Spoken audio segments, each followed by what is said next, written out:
Welcome to the Crime Stories channel, where real-life mysteries meet chilling details. Join us each week and we will take you deep into the most gripping true crime cases, unraveling clues, uncovering secrets, and revealing the stories behind the headlines.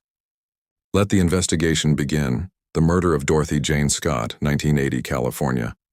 Dorothy Jane Scott was a 32-year-old single mother living in Stanton, California. She worked as a secretary and was described as quiet, responsible, and devoted to her young son. But behind her seemingly ordinary life, Dorothy had been receiving disturbing phone calls from a mysterious man. Sometimes the voice was loving, professing his affection. Other times it was threatening, promising to harm her. She confided in friends that the calls frightened her, but she didn't know who the caller was. On May 28, 1980, Dorothy drove a coworker to a hospital after he was bitten by a spider. After making sure he was treated, she went to retrieve her car. That was the last time anyone saw her alive. Hours later, her car was found burning in an alley, but Dorothy was nowhere to be found. The horror continued for her family. Days after her disappearance, Dorothy's mother began receiving phone calls from the same unidentified man. He would ask if Dorothy was home, taunting her family with cruel words. These calls continued for years, always short, always terrifying, and always impossible to trace. In August 1984, 4 years after she vanished, Dorothy's remains were discovered in Anaheim. She had been murdered, but the cause of death could not be determined due to the condition of the remains. Despite the chilling phone calls and the evidence of stalking, no suspect was ever identified. The murder of Dorothy Jane Scott remains unsolved. Was it someone she knew? A co-worker? A casual acquaintance? Or was she targeted at random by a sadistic stranger? The fact that her killer continued to taunt her family long after her death adds an especially cruel twist to this haunting case. The Isdal Woman, 1970, Norway. On November 29, 1970, hikers in Bergen, Norway stumbled upon a horrifying scene in a remote valley known as Isdalen, or Ice Valley. The charred remains of a woman lay hidden among rocks, surrounded by burned clothing, bottles of sleeping pills, and traces of gasoline. Authorities quickly determined that the woman's death was suspicious, but the investigation only raised more questions. She carried no identification and the labels had been removed from all her clothing. In her luggage, police found wigs, multiple pairs of eyeglasses, coded notes, and passports under different names. Witnesses recalled seeing her in various hotels around Norway, always using aliases, sometimes speaking German, French, or Flemish. She often kept to herself, and when approached, she appeared guarded, even paranoid. The autopsy revealed she had ingested a large quantity of sleeping pills before her death, and her body bore signs of severe burns. While officials leaned toward suicide, many details suggested otherwise.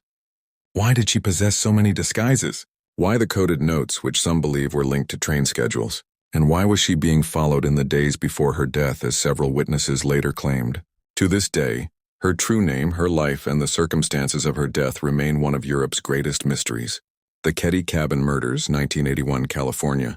In April 1981, the quiet town of Keddie, California, was shaken by a brutal crime inside Cabin 28. Sue Sharp, a 36-year-old mother, had moved to the rural community with her 5 children just months earlier, seeking a fresh start. On the night of April 11th, 3 of her children and a friend stayed in the cabin. The next morning, the scene was horrifying. Sue, her son John, and John's friend Dana were found bound, beaten, and stabbed to death. Sue's young daughter Tina was missing. Miraculously, 3 younger children, including one who had slept through the attack, were found alive in another room. The brutality of the crime was staggering. Blood spattered the walls. The victims had been bound with medical tape and electrical cords. A hammer and knife were left behind. Yet no one in nearby cabins reported hearing anything unusual. 3 years later, fragments of Tina's skull were discovered miles away in the woods. Her killer had discarded her body in silence. Despite suspects being questioned, including neighbors and known criminals, no one was ever charged. The Keddie Cabin Murders remain unsolved more than 4 decades later. Some believe law enforcement mishandled evidence. Others suggest multiple killers were involved. For the surviving children in the small town of Keddie, the shadow of that night has never lifted. Case closed for now. Drop your thoughts in the comments. Any cases we should cover, subscribe for next time, and keep digging deeper with us at the Crime Stories channel. The disappearance of Asha Degree, 2000, North Carolina.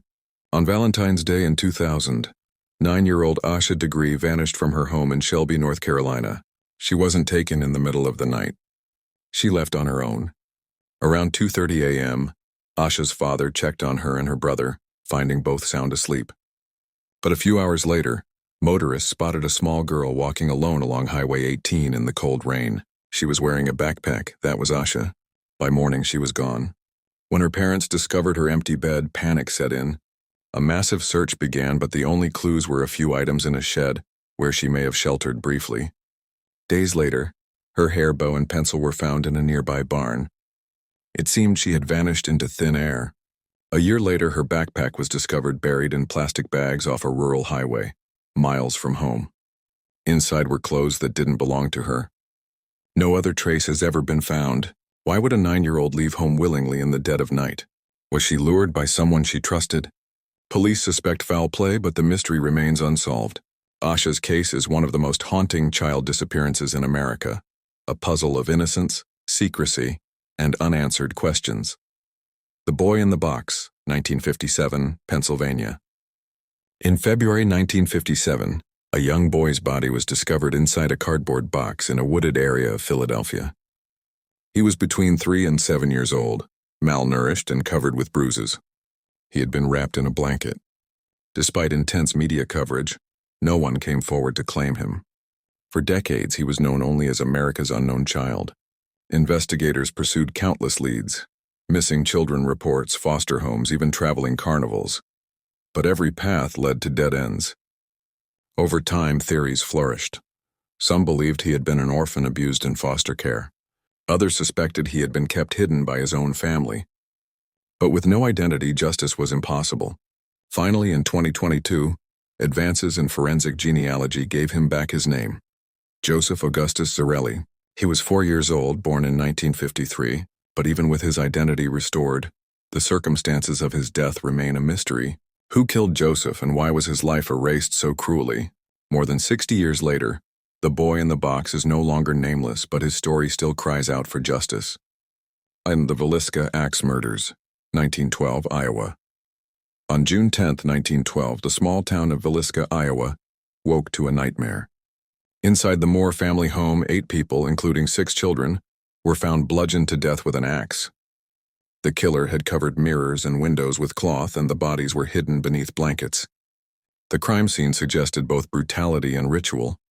The victims were Josiah and Sarah Moore, their 4 children, and 2 young girls who were overnight guests. The weapon, a bloodied axe, was left at the scene. Yet despite the savagery, neighbors had heard nothing. Investigators pursued several suspects: a traveling preacher, a state senator, and local men with grudges. Trials were held, but no conviction was ever reached. Over time, the case became legend, a grim tale of a small town haunted by violence. More than a century later, the Villisca Axe Murders remain one of America's most infamous unsolved crimes. Tourists now visit the preserved house, said to be filled with restless spirits. But the true horror is not the ghost stories. It's the fact that 8 innocent lives were ended and their killer walked away into the night. Investigation begin. The disappearance of Brandon Swanson, 2008, Minnesota. On May 14, 2008, 19-year-old Brandon Swanson left a party near Marshall, Minnesota, around 1:30 a.m. After realizing he had driven into a ditch, he called his parents for help. Brandon sounded calm but disoriented, saying he was walking along a rural road and could see lights in the distance. He insisted he could reach them if they came to get him. His parents set out in their car, but Brandon's directions were vague, and the darkness of the night made navigation difficult. He promised to stay put until they arrived. Minutes later, the call abruptly ended. Attempts to reach him again were unsuccessful. Search parties combed the area for days. Brandon's car was found abandoned, but there was no sign of him. Surveillance footage from nearby businesses revealed nothing. His wallet, phone, and personal belongings were left behind, as though he had simply vanished. Theories range from accidental drowning in nearby rivers to foul play. Some suggest he became lost and succumbed to the elements. Others wonder if someone else encountered him that night. Despite extensive searches, Brandon Swanson's disappearance remains a chilling mystery, a stark reminder of how quickly a simple misstep can become a lifelong question. The Sodder Children disappearance, 1945, West Virginia. On Christmas Eve 1945, a fire destroyed the Sodder family home in Fayetteville, West Virginia. George and Jenny Sodder and 9 of their children survived, but 5 children, Maurice, Martha, Louis, Jenny, and Betty, vanished without a trace. The family's home burned to the ground, but oddly, no remains of the missing children were found in the ashes. George and Jenny spent years trying to locate their children. Letters arrived with mysterious messages suggesting that the children were alive. A stranger claimed to have seen them years later in a carnival, but the leads went cold. Investigators at the time suggested the children may have died in the fire, but the lack of evidence left the case unresolved. Conspiracy theories abound. Some suggest kidnapping, possibly connected to mafia activities. Others point to family disputes or even accidental misadventures during the chaos of the fire. Despite decades of investigation, the fate of the Sodder children remains unknown. Their disappearance is a haunting tale of hope, loss, and unanswered questions that continues to capture the imagination of true crime enthusiasts. The Boy in the Basement, Etan Patz, 1979, New York. On May 25, 1979, 6-year-old Etan Patz left his Manhattan apartment to walk to the bus stop alone for the first time. Etan never returned. The case shocked the nation, becoming one of the earliest instances of a missing child captured on milk carton campaigns. Police launched a massive search, but despite dozens of leads and multiple suspects over the years, no one could confirm what happened to Etan. Rumors swirled: kidnapping, accidental death, or abduction by someone close to the family.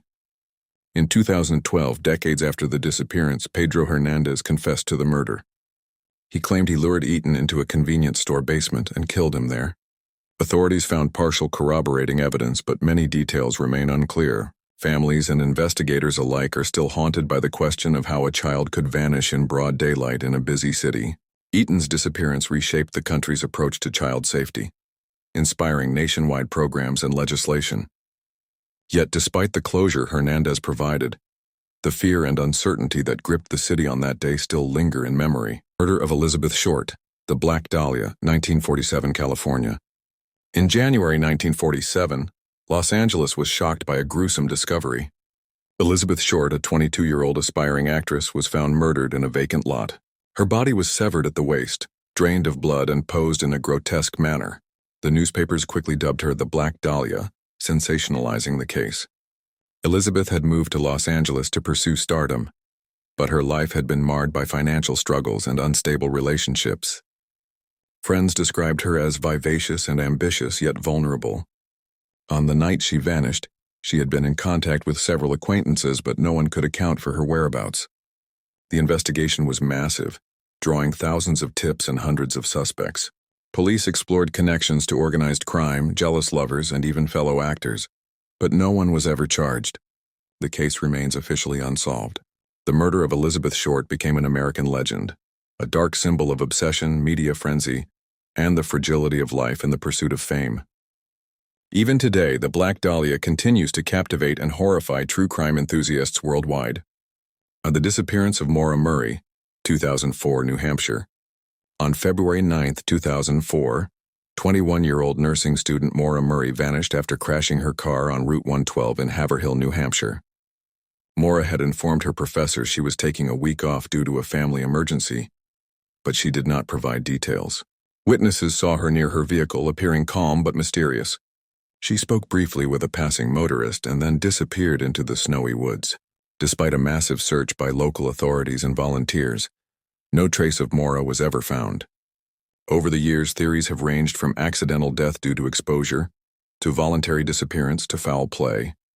Social media and amateur investigators have kept the case alive, speculating about sightings, phone records, and her personal life. Maura Murray's disappearance is a modern mystery, blending the elements of a cold case with the curiosity of digital sleuthing. The unanswered questions about her final moments continue to intrigue and frustrate investigators and the public alike. The disappearance of Jennifer Kessie, 2006, Florida. On January 23, 2006, 24-year-old Jennifer Kessie vanished from her apartment complex in Orlando, Florida. She left home for work as usual, but when she failed to arrive at her job, her coworkers and family became alarmed. Her apartment was untouched and her car remained in the parking lot. Security cameras from nearby streets captured suspicious activity, including an unidentified van driving through the complex several times that morning. Despite extensive searches and media attention, Jennifer's whereabouts remain unknown. Over the years, multiple suspects have been questioned, but no arrests have been made. Theories range from kidnapping to foul play involving someone she knew. Jennifer's case is particularly haunting because she disappeared in broad daylight in a populated area, leaving no trace of struggle or motive. The Jennifer Kessie disappearance remains one of Florida's most baffling mysteries. Each year that passes deepens the mystery, and her family continues to search for answers, hoping that someday the truth will emerge.